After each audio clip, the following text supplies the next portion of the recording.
This is my video presentation for chapter 23. So it's exam 23. And we're on to part A. And we're going to start with question 23.12. So reading that out, a conducting sphere of radius r carries a positive charge q. Calculate the amount of work that would be required to move a small positive test charge q0 slowly from r equals 5r to r equals 3r. Assume that the presence of q0 has no effect on the charge q is distributed over the sphere. Express your answers in the terms of the electric constant E0 and sum of all the variables. Okay, so first we're just going to list the values out. So we know that r equals 5r, and then r also equals 3r. So what we're going to do is we're going to use the formula from 23. We're going to use formula 23.9 and section 23.1, and that's called the formula of electric potential energy between the charged particles. And that formula reads as U equals 1 over 4 pi 30, and then Q1 over Q2 over R. Now, we're going to rewrite this R as 5R because R equals 5R. So this would really be Q over 1, Q over 2 over 5R. And I'll rewrite this right here. 4 pi over 0. Okay, so we got this right here. Now this is U1, right? Now we're going to do U2. So U2 is pretty much the same. So 1 over 4 pi 0, and then Q1, and then Q0, and then R again. We're doing this one right here. So this one goes to this one, and then this one goes to this one. So this would be 3R. It was originally R, but we changed it to 3R. So then now we're going to use equation 23.2 in section 23.1, which is W equals negative U1 minus U2. So basically what we're going to do is we're just going to subtract these two right here.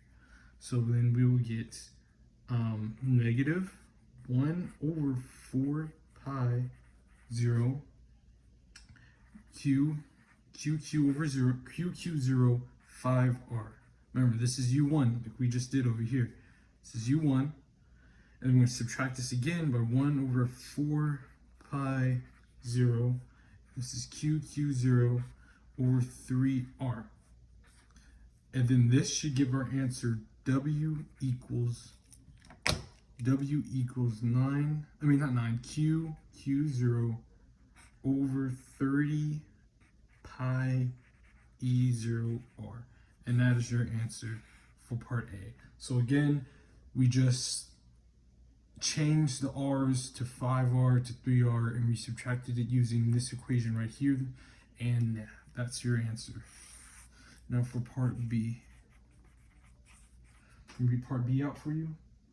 Calculate the amount of work that would be required to move a small positive test charge slowly from R equals 2R to R equals 7R. Assume that the presence of Q0 has no effect on how the charge Q is distributed over the sphere. Okay, so to calculate the amount of work that would be required to move a small positive charge, we're going to use equation 23.13. And also that's in section 23.2. And that is W equals Q0 over Vm minus Vm. Now basically all we're pretty much doing now is we're just going to plug in our values, right? So again, Vm would be what? 1 over 4 pi 0, and then Q, like in the problem it said R equals 7R, so 7R. And then this one right here, we'll do 4 pi 0, and then this would be Q over 2R, because R equals 2R. And then we subtract it just like the equation right here. And then, we subtract it just like the equation. So then we say W equals Q0 like that. and then we will get 9, not 9, Q, what was it, Q0Q over 4 pi E R, right? So then what we're going to do is that we're going to take the 2 and 7, we're going to turn those into fractions. So this is going to be 1 over 7 minus 1 over 2. And then solve this 1 over 7 minus 1 over 2. That's going to be 1 over 7 minus 1 over 2. Here, let me just calculate that real quick with my calculator. 1 over 7 minus 1 over 2. And that's going to be negative 514. So we're going to say equals negative 514. And then we're going to bring this with us right here. Q0Q over 4 pi E R. And then what we're going to do is we're just basically going to combine this. So 14 times 4, 56. So it'll be negative 5 Q0Q. And then 4 times 14 times 4 is 56. So 56 pi 0 R. And that is your answer for part B. That was your answer for part B. Now we're going to go to part C. Part C.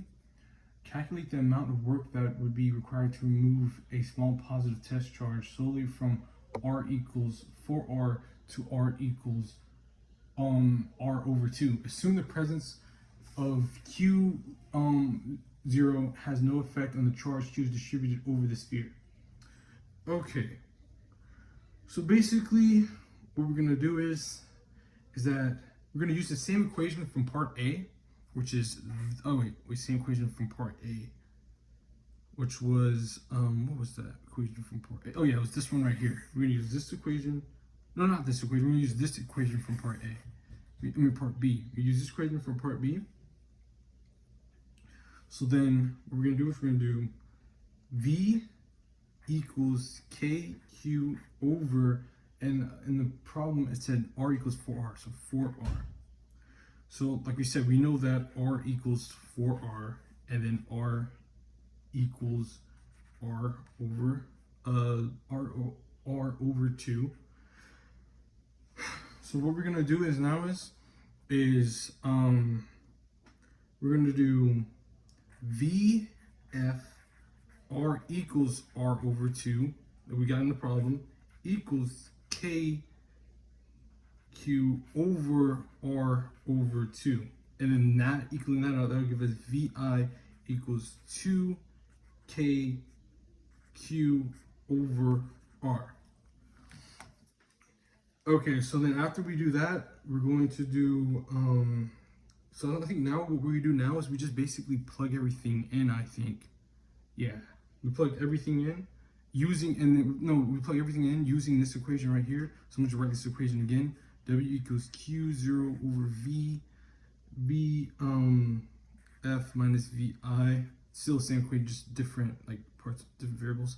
So then we're going to do W equals Q0 over KA over R minus KA over 4R. And then this should equal 3K Q0 over 4R. And then simplifying it some more, we'll get 3Q0 over 16 pi E0R. And that is your answer for part C. So basically, I'm just going to recap what we did for part C. It was pretty much the same thing as part B, but we just really had to simplify the R squared, the R over 2. And then we just plugged into the same equation that we got for part B and just solved it. And yeah, you got your answer. And that is your answer for part C. And yeah, so what we're going to do now is we're going to do part D. So we start with part D. So part D, for the two oppositely charged parallel plates in figure 1, the potential difference between the plate is VA AB equals 24.0 V. V equals 0 at the bottom plate, and the distance between the plates is D equals 4.50 millimeters. What is the electric potential at 0.3 mm above the lower plate? So basically, okay, we're gonna use equation 23.9, and that's the equation 23.9, and no, we're gonna use example 23.9, and there's an equation inside of it, and that's also in section 23.3. That's my bad. So that equation is, as I can remember, is E equals VAV over D, right? So then looking at the problem, we know that VAB equals 24.0. So 23.0, and we know that D equals 4.50 millimeters. So basically all we gotta do is just plug in for this equation. So E equals 24.0 over 4.50 times 10 to the negative 3. Yeah, 10 to the negative 3. So then now what we'll do is we'll multiply, okay, so 2 to the negative 3, and then we multiply this right here. Here, I put this in parentheses to make it a little bit clearer. So we multiply this right here by the electric potential at the point, which is 3, which is 3.00 millimeters above the lower plate. So that would be times 3.0 times 10 to the negative 3, and then that equals 10. Sure, I probably do this in my calculator. Okay, so just trying to do this in my calculator. Just make sure I get this correct. 4.50 times 10 to the negative 3 times 3.0 times 10 to the negative 3. Okay, yeah. So then doing that, we get 16.0 V. And that is your answer for part D. Let's flip this over real quick. That is your answer for part D. And then now we're going to go to part E. Okay, so for part E, what is the potential energy for the dust particle of mass 5 times 10 to the negative 9 kilograms, charge plus 2 NC at the position in part D? Do not consider gravitational potential energy. So I'm just going to write part E.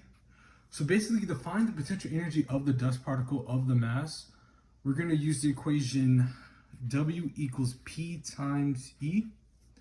So W equals P times E. And here, I think, let's look at equation D quick. Equation D.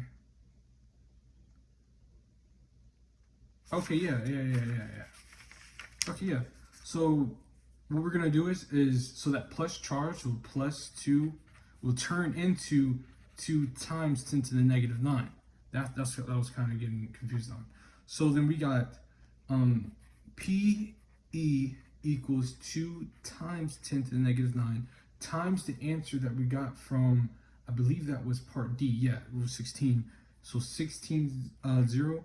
And then that would equal your answer for part E, which would be 3.2 times 10 to the negative 8J. Now this one's pretty simple, but yeah, we just use this equation right here, and we turned the 2 into 2 times 10 to the negative 9, and we multiplied that by the answer that we got from part D. And then we got 3.2 times 10 to the negative 8. And then now we're going to part F. Part F. So in the particle in part E, if the particle in part E is released from the rest, will it move toward the upper plate or the lower plate? Okay. So we have 2 options given to us, which was one was toward the upper plate and one was towards the lower plate. So the reason why it's going to be towards the lower plate is because basically the opposite charge attracts and repels at the same time. So it's going to be the lower plate. So I guess I can maybe reword this in a way. So basically, the opposite charge attracts and repels each other. So that's going to make it the lower plate. So I guess I'll probably just say that opposite charge attracts and also repels each other, which causes it to be the lower plate. Yeah. Now we're going to go to part G. We'll go to part G. What will be its speed when it hits that plate? So basically, to calculate the speed when it hits that plate, we're going to use that same equation that we used in part E, which was, here, let me write this, part G, and then we're going to use that same equation, W equals P times E, where 1/2 mv squared equals P times E, and this right here is the, I think it was the work energy theorem. So yeah, this is, I'll just say W-E-T right here, W-E-T. And also, this was also in example, this equation right here was in example 23.12, by the way, and section 23.3. So yeah, so basically what we're gonna do is since we have this equation right here, and here let me go to the problem. So we have this equation right here. So what will be its speed when it hits that plane? So basically what we can do is we could turn this equation right here into a fraction. So by doing this, we will get V equals 2 times PE over M. So then now we're going to plug in using some of our previous answers. So we got V equals 2 times, and then, oh yeah, this is square root, by the way. So 2 times, I put it like that. So 2 times, and then our previous answer, which was 3.2 times 10 to the negative 8. So 3.2 times 10 to the negative 8 over 5 times 10 to the negative 9. And then solving this will equal 3.58 milliseconds. And that is your answer for part G. So basically we use the same equation that we got from part E. We added 1/2 mv squared, and then we turned this into a fraction, and then we plugged in our PE, which we got in part E, and then plugged in M, and then times it by 2, square root it, and we got 3.58 m over s. Now for part H. So basically for part H, I'm gonna read it out to you. The uniformly charged ring shown in figure 2 has charge plus 5 NC and a radius 2.5 centimeters at a point charge Q equals 3 NC of mass 4 times 10 to the negative 9 kilograms. Is on the ring axis 8 centimeters for the center of the ring and is moving towards the center at 60 milliseconds. Take V equals 0 at infinity. What is the potential energy of the point charge at 8 centimeters from the ring's center? From the ring's center. Okay. So basically what we're going to do is we're going to just, here, let me just write this real quick. So part H. So basically what we're going to do is I'm just going to list out the values real quick just to make everything a little bit, neater. So Q equals NC, like they said. And then they said Q is in C, so then we know that A. So we know that the radius. So I'll just put R.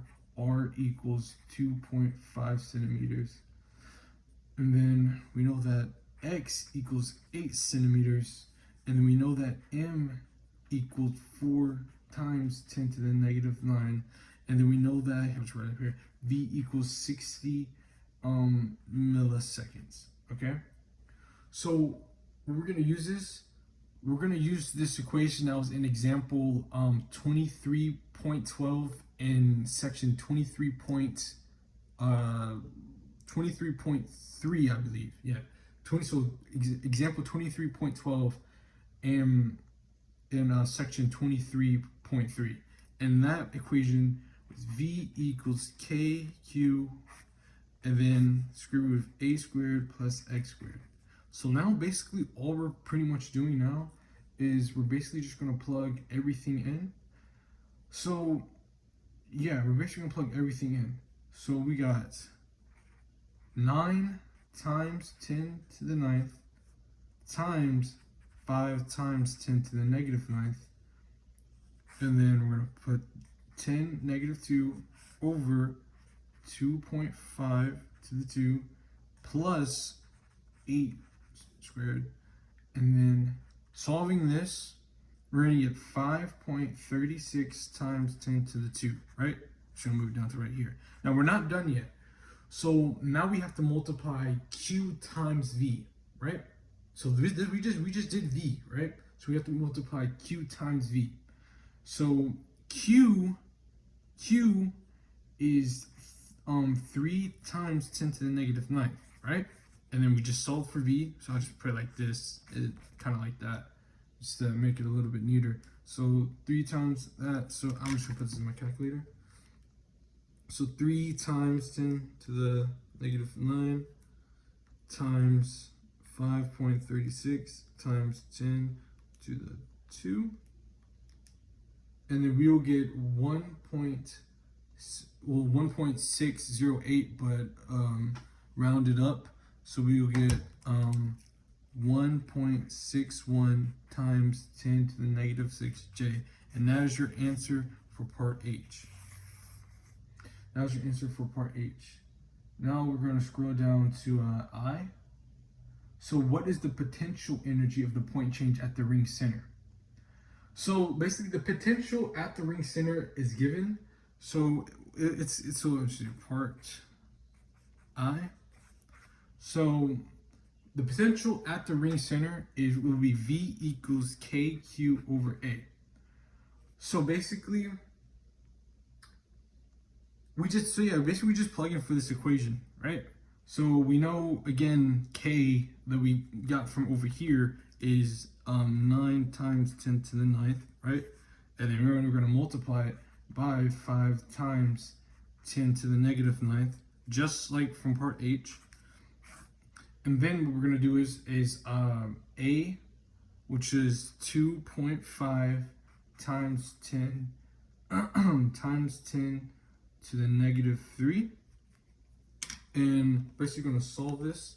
I'm just going to solve this in my calculator real quick. So we have 9 times 10 to the 9th times, actually I don't need to do it like that, times 5 times 10 to the negative 9, and then over 2.5 times 10 to the negative 3. 10 to the negative 3. Okay, yeah, that's right. So then we get 1800, but then now it turns to 18 times 10 to, so we get 18 times 10 to V. And again, we're gonna do the same thing like we did in, I believe it was part H, where we multiplied Q times V. So we already know what Q is, right? So Q, because Q from part H. So Q is, so I would say Q equals 3 times 10 to the negative 9, and then the V equals 18 times 10 to the 2, right? So basically, we just multiply these two. I'll just say multiply like that. and then now equal 5.39 times 10 to the negative 6j. And that is your answer for part I. Yeah, part I. Okay, so I'm gonna set this aside right here and get a new piece of paper, which is right here. So now we're on to part J. It's right here. Part J. So what is the kinetic energy of the point charge when it reaches the ring center? So basically for part J, we're gonna use the conservation of energy, which is it's equation 23.3 in section 23.1. So that was written as I believe it's Ki plus Ui equals Ki plus Uf. And again, this was equation 23.3 in section 23.1. So basically what we do is we basically just plug in. So we got 1/2 over 4 times 10 to the negative 9 over 60 over 2 plus 16 was it 16.1 times 10 to the negative 7. See, we're just basically using answers from the previous problems over here. I'm just trying to remember what I put. It wasn't 16. It was 1.6. So 1.61 times 10 to the negative 6. 10 to the negative 6. Equals what was it? Equals KF plus, and then the answer that we got for part I, which I'll just bring it over here, which would be 5.39 times 10 to the negative 6. And then solving this, I was just looking at this part right here just to see the answers that I got earlier, because we're plugging our answers into for this equation right here. So solving this, we will get 3.42 times 10 to the negative 6j. And then that is your answer for part J. As your answer for part J. Okay, so now we're gonna go to part K. So for part K, we have to, what is the speed of the point charge when it reaches the ring center? So so we're gonna use the work energy theorem for this one, which is here. Let me just part K. So we're gonna use the work energy theorem, which is 1/2 mv squared, and then equals our answer that we got for, I think it was our answer that we got for part J, which was 3.42 times 10 to the negative 6, right? So we're gonna take that and we're gonna turn this into a fraction. So V2 equals 2 times 3.42 times 10 to the negative 6, right? Over 4 times 10 to the negative 9, right? And that 4 times 10 to the negative 9, that, so they had that before. So let me see, 4 times 10 to the negative 9.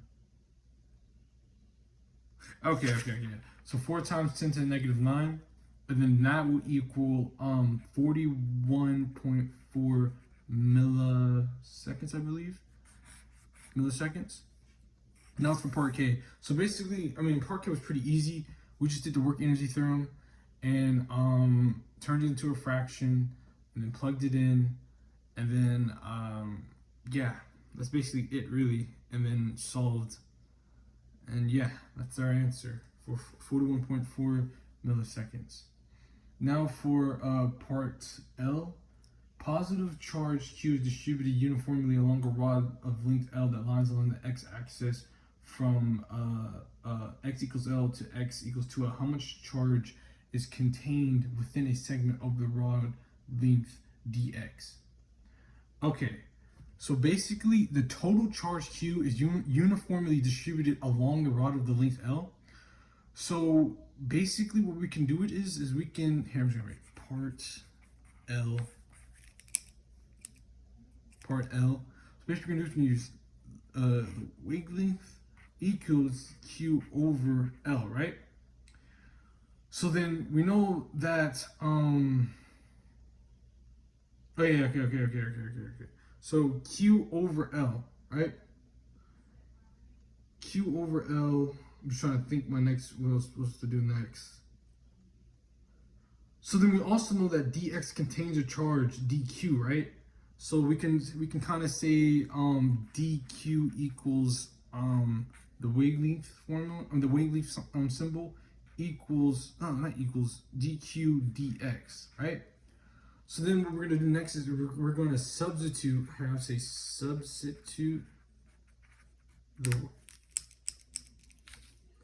the wavelength, and then when we substitute the wavelength, and we get dq equals ql dx, and that is your answer for part L. That is your answer for part L. Yeah. So then now we're gonna go to part M. Integrate.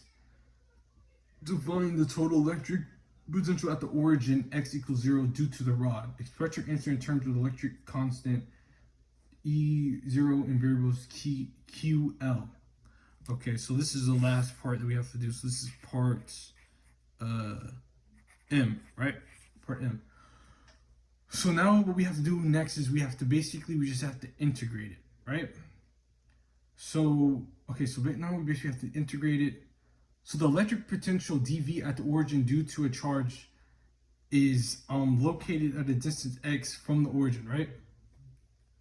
So dV equals dq over 4 pi E0 x, right? E0x. So then now we're going to substitute dq.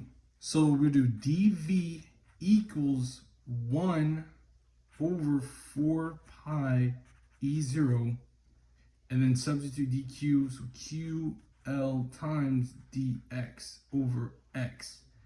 So then now we're going to integrate dV from x equals L, right? So then we're going to do, let's write x equals 2L, so then V equals Q 4 pi E0L, because x equals L. And then, x equals 2L, so then 2L over L dx over x, right? So then basically now we're just going to have to pretty much simplify this. So we know 2L over L dx over x equals ln x 2L L equals equals, what's the next part? Okay, yeah. So ln 2L minus ln 2L minus ln L equals K2L over L equals ln 2. So then now we just kind of basically just put it all together. So we'll get V equals Q over 4 pi E0L ln 2. And that is your answer for part M. And this concludes my video presentation for chapter 23. I referenced the equations. I referenced some examples and the stuff from the sections, and I solved it pretty much like the ones in the examples, near it like it, and yeah, that's all.